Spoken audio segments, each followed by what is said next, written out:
Alright, today we're doing something a little different because normally my videos are scripted and fairly edited, but I had this idea and I wanted to get it out before New Year's, so instead I'm not scripting anything and barely editing at all, and so it's just going to be full, unhinged Dallin rant, but I'll cut out the too crazy parts. I don't normally talk about goals that much, but I am a professional speaker, and that means I have a lot of friends who are also speakers.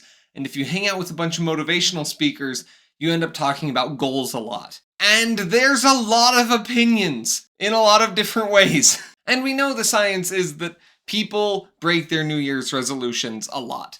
Like, let's check.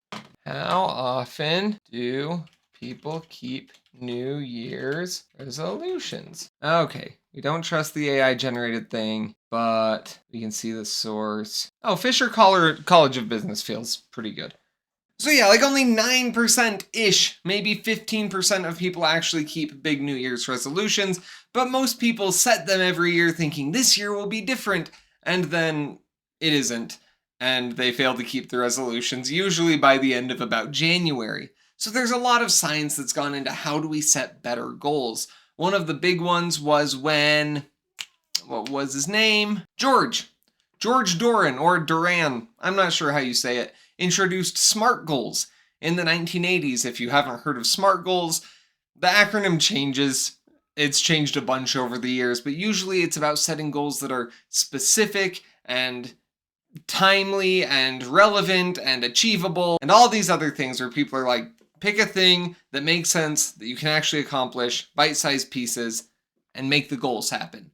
And people have talked about SMART goals for the last 40 years. And yeah, it's good to set goals that you can actually accomplish because then you're going to be more motivated to do the thing. But then also a lot of people disagree with that. Diana Kander, who is awesome, is like, no, don't set SMART goals. Set big, stupid, impossible goals. Goals that feel like there's no way you could accomplish them, but only set one. And set one that you're really excited about, so that you're pumped up to go out and do the thing, and to make all the in-between steps that are the tiny goals usually, they happen naturally as you pursue the one big cool goal that you're excited about. John Gordon doesn't set goals for a new year. Instead, he picks a word that he wants to be the theme for that year, and then tries to live according to that word. Hannah Pryor, a friend of mine, just recently posted all over the internet that she doesn't really set goals at all. She considers herself more of a compass person, where she sets a direction that she's wanting to go,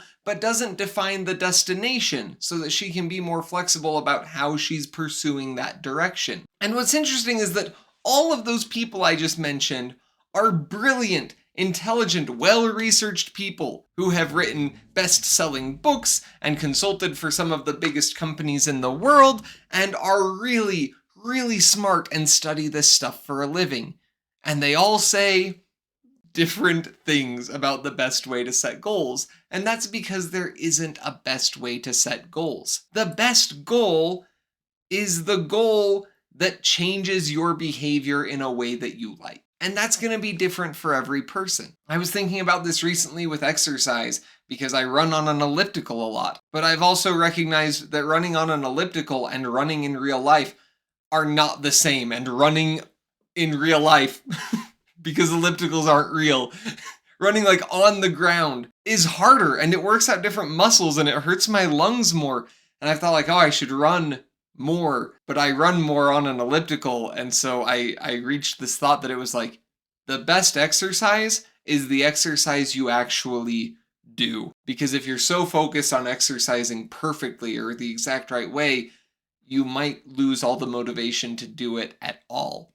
And we often get that way about goals, where it's like, I need to set the exact right goal and hit it every time, but then if I start slipping a little, it's like, oh, I missed the goal, what's even the point? And so like, that's not an effective goal. You have to set goals or a direction or a word or whatever your tactic is in a way that actually does something.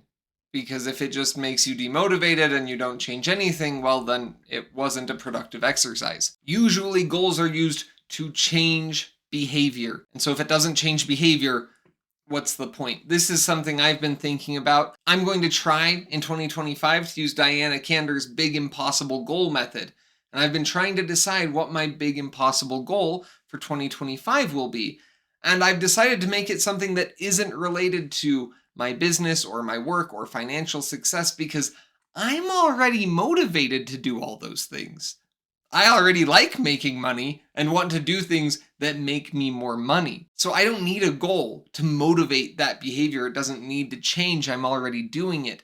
Instead, I might set a goal about personal fitness or maybe about YouTube because I often slack off on YouTube because it doesn't make me money.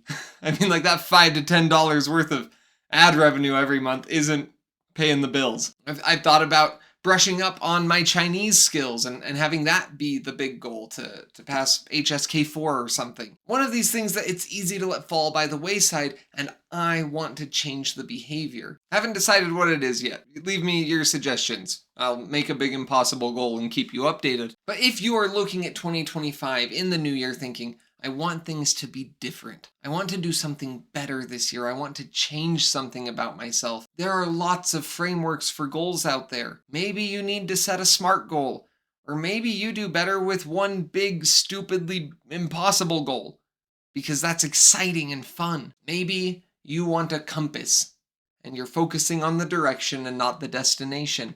And if you Google different types of goal setting, you can probably find a million other frameworks or tactics. You got to find a goal that works for you, because the only goal that matters is a goal that has the desired change on behavior. So don't let other people tell you how to make New Year's resolutions, and don't make them just because you should, but you can use them to change your behavior, which is awesome and makes you a better person and the world a better place.